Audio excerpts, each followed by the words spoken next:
बिस्मिल्लाहिर्रहमानिर्रहीम। अस्सलाम वालेकुम नाजरीन, मैं हूं अयाजमंद वखेल और आप देख रहे हैं स्पीक्स ऑफिशियल यूट्यूब और फेसबुक। नाजरीन, आज की व्लॉग में आपसे बात होगी पाकिस्तान को मुख्तलिफ सूबों या इंतजामी यूनिट्स पर जो बहस चल गई है उस हवाले से आपसे बात करूंगा। आपको याद होगा कि पिछले व्लॉग्स में मैंने आप लोगों के साथ ये खबर शेयर की थी कि बलूचिस्तान को इंतजामी तौर पर 4 मुख्तलिफ यूनिट्स में तकसीम किया जा रहा है। लेकिन अब ये स्टेटमेंट मुल्की सतह पर यानी कंट्री वाइड जो है ये खबर आई है और ये खबर चढ़ चुकी है कि पाकिस्तान को अगर बेहतर तौर पर इंतजामी तरीके से चलाना हो या मुल्की मैशत को बेहतर करना हो तो पाकिस्तान को मुख्तलिफ सूबों में तकसीम किया जाना चाहिए। ये तजवीज़ किसी और ने नहीं दी है, जो इकोनॉमिक्स थिंक्स टैंक्स है उनकी जानिब से यह तजवीज़ सामने आई है और उन्होंने इस हवाले से 3 मजरनामे पेश किए हैं।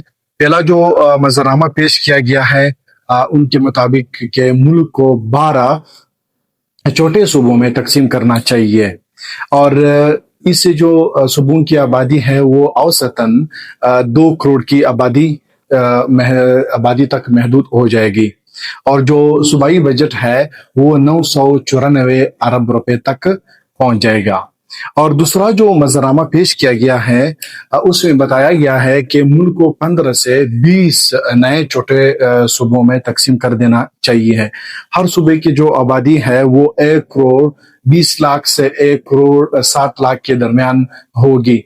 जो बजट का जो सूबाई बजट का जो हुजम होगा वो 600 अरब से लेकर 800 अरब तक पहुंच जाएगा। और तीसरा मंजरनामा जो पेश किया गया है वो सबसे इम्पोर्टेंट है मेरे ख्याल से, यानी मुल्क को 38 विपाकी डिविजन्स में तकसीम करने की तजवीज़ दिया गया है। यानी इस सूरत हाल में जो हर डिवीजन की आबादी है वो 63 लाख होगी। अगर देखा जाए पाकिस्तान की जो मौजूदा आबादी है इस वक्त वो 24 करोड़ 15 लाख है, जो सिर्फ 4 सूबों में सिमटी हुई है। पंजाब की जो आबादी इस वक्त कुल वो 12 करोड़ 76 लाख है। दूसरे नंबर पर सिंध की आबादी है वो 5 करोड़ 56 लाख है। तीसरे नंबर पर पख्तूनख्वा की आबादी है जो 4 करोड़ 8 लाख है और चौथे नंबर पर बलूचिस्तान की आबादी है जो 1 करोड़ 48 लाख बनती है। यानी अगर देखा जाए औसतन हर सूबे की जो आबादी है वो 6 करोड़ से ज्यादा बनती है, जो दुनिया के कई ममालिक की मजमूई आबादियों से भी ज्यादा है।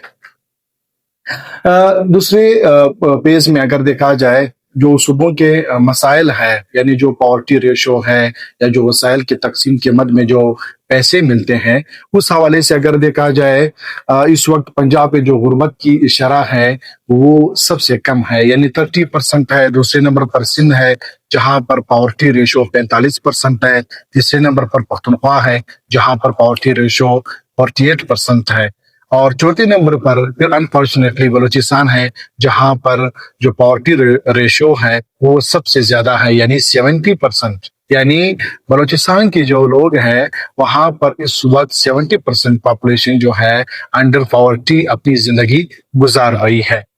इसी हवाले से अगर वसाइल की तकसीम की बात की जाए वो भी बहुत गैर मुतवाजन है। बाकी सूबों को तो छोड़े, अगर सिर्फ बड़े भाई और छोटे भाई के दरमियान यानी पंजाब और बलूचिस्तान के दरमियान वसाइल की तकसीम की जाए, पंजाब को जो वसाइल के मद में पैसे मिल रहे हैं वो 5,355 अरब रुपए हैं जो पंजाब को वसाइल के मद में मिल रहे हैं। बलूचिस्तान को सिर्फ 1,028 अरब रुपए वसाइल की मद मिलते हैं। नाजरीन, जो इकोनॉमिक थिंक टैंक्स या माशी जो थिंक टैंक इन्होंने जो एनालिसिस दिए हैं उनके मुताबिक जो मुल्क के जो मौजूदा बड़े बड़े सूबे हैं वो इंतजामी तौर पर नाकाम हो चुके हैं। उन्होंने साथ ये भी कहा है कि छोटे सूबों से न सिर्फ जो बजट का इस्तेमाल है वो दुरुस्त इस्तेमाल होगा बल्कि माशी तरक्की में भी फर्क कम किया जा सकेगी। नाजरीन, نئے صوبوں پر جو یہ بحث چڑھ چکی ہے پاکستان میں، کیا یہ پاکستان کے مستقبل کا تعاون کر سکتی ہے؟ کیا آپ سمجھتے ہیں کہ چھوٹے صوبے ہی پاکستان کی ترقی کا راستے میں یا موجودہ ڈھانچے میں بہتری لا سکتا ہے؟ اپنی رائے کمنٹ میں ضرور دیجیے گا، اور مزید رپورٹس کے لیے ایاز سپیکس آفیشیل یوٹیوب کو سبسکرائب کرنا مت بھولیے گا۔ اگلے ولاگ تک مجھے ایاز مدوخیل کو اجازت دیجیے گا۔ والسلام۔